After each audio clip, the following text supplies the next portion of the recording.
And now, the second program in our series, A Princess of Mars.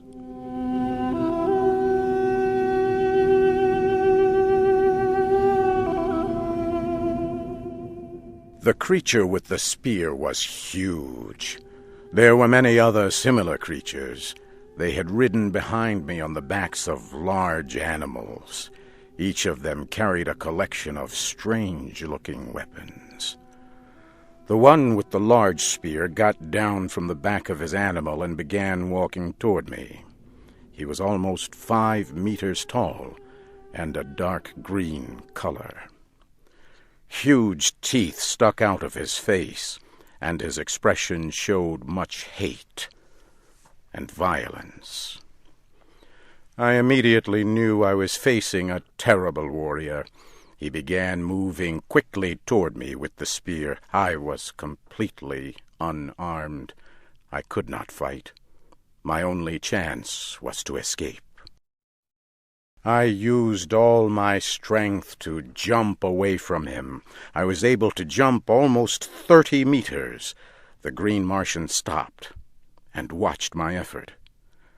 I would learn later that the look on his face showed complete surprise. The creatures gathered and talked among themselves.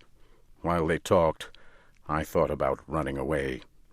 However, I noticed several of them carried devices that looked very much like rifles.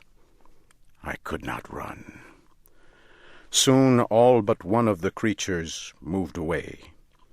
The one who had threatened me stayed.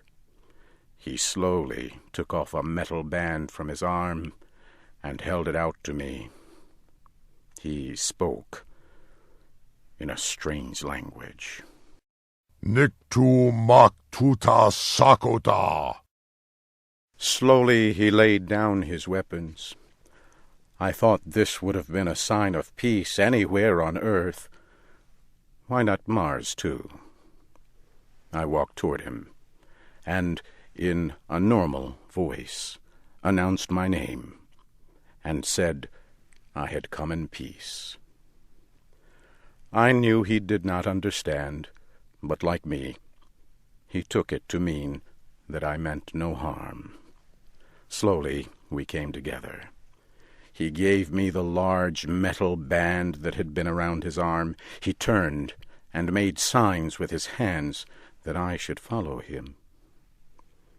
Soon we arrived at the large animal he had been riding. He again made a sign with his hands that I should ride on the same animal behind him.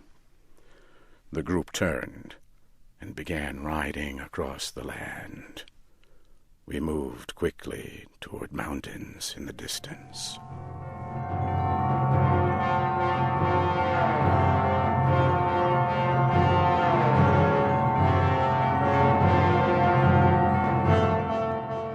The large animals we rode moved quickly across the land.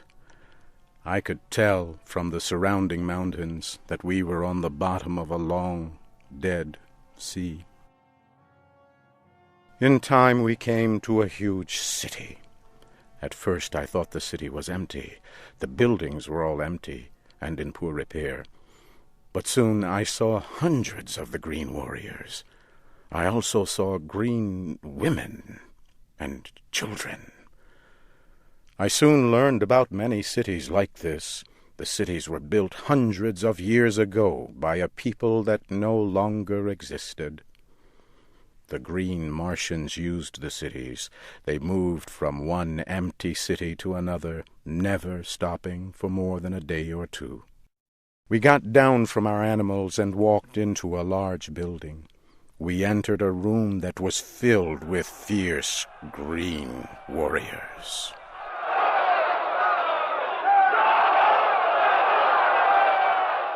It was not difficult to tell that these were the leaders of the Green Martians. One of them took hold of my arm. He shook me and lifted me off the ground. He laughed when he did so. I was to learn that Green Martians only laugh at the pain or suffering of others. This huge warrior threw me to the ground and then took hold of my arm again to pick me up. I did the only thing I could do. I hit him with my closed fist as hard as I could. The green warrior fell to the floor and did not move. The others in the room grew silent. I had knocked down one of their warriors with only my hand. I moved away from him and prepared to defend myself as best I could, but they did not move. The green Martian that had captured me walked toward me. He said in a clear voice, Tars Tarkas! Tars Tarkas! As he spoke, he pointed to his own chest. He was telling me his name. I pointed to my chest and said, My name, John Carter. He turned and said the word, Sola. Immediately, a green Martian woman came close. He spoke to her. She led me to another building and into a large room. The room was filled with equipment carried by the green Martians. She prepared something for me to eat. I was very hungry. I pointed to her and said the word Sola. She pointed at me and said my name. It was a beginning. Sola was my guard. She also became my teacher. In time, she would become a close and valued friend. As I ate my meal, my lessons in the language of the green Martians continued. 2 days later, Tars Tarkas came to my room. He carried the weapons and the metal armbands the green warriors wear. He put them on the ground near my feet. Sola told him I now understood some of their language. He turned to me and spoke slowly. The warrior you hit is dead. His weapons and the metal of his rank are yours, John Carter. He was a leader of one small group among our people. Because you have killed him, you now are a leader. You are still a captive and not free to leave. However, you will be treated with the respect you have earned. You are now a warrior among our people. Tars Tarkas turned and spoke softly. From beyond the door, a strange creature entered the room. It was bigger than a large dog and very ugly. It had rows of long teeth and 10 very short legs. Tars Tarkas spoke to the creature and pointed at me. He left. The creature looked at me, watching closely. Then Sola spoke about the creature. His name is Woola. The men of our tribe use them in hunting and war. He has been told to guard and protect you. He has also been told to prevent your escape. There is no faster creature in our world, and in a fight they can kill very quickly. Do not try to escape, John Carter. Woola will tear you to small pieces. I continued to watch the creature named Woola. I had already seen how the green Martians treated other animals. They were very cruel. I thought, perhaps this beast can be taught to be my friend, much like a dog on earth. I walked close to the creature and began speaking in much the same way I would speak to a dog or other animal on earth. I sat down next to him while I talked softly. At first he seemed confused. I believe the creature Wula had never heard a kind word. In the next several days I gained the trust and friendship of Wula. In a few short days, Wula was my friend and fierce protector.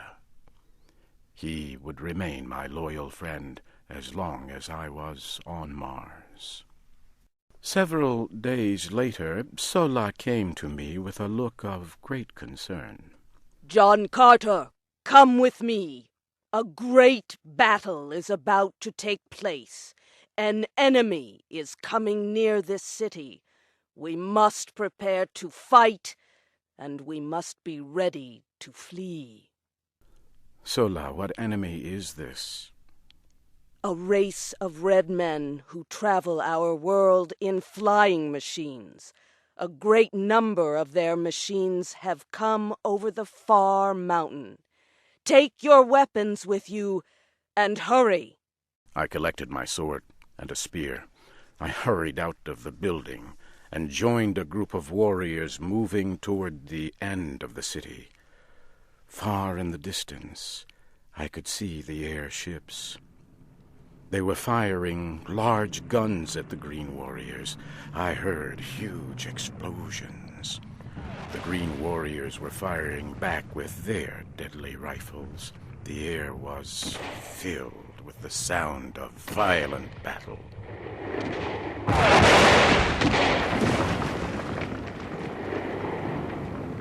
Suddenly, a huge airship exploded. It came down crashing near me. Red Martians were falling from the side of the huge ship, and then it exploded again.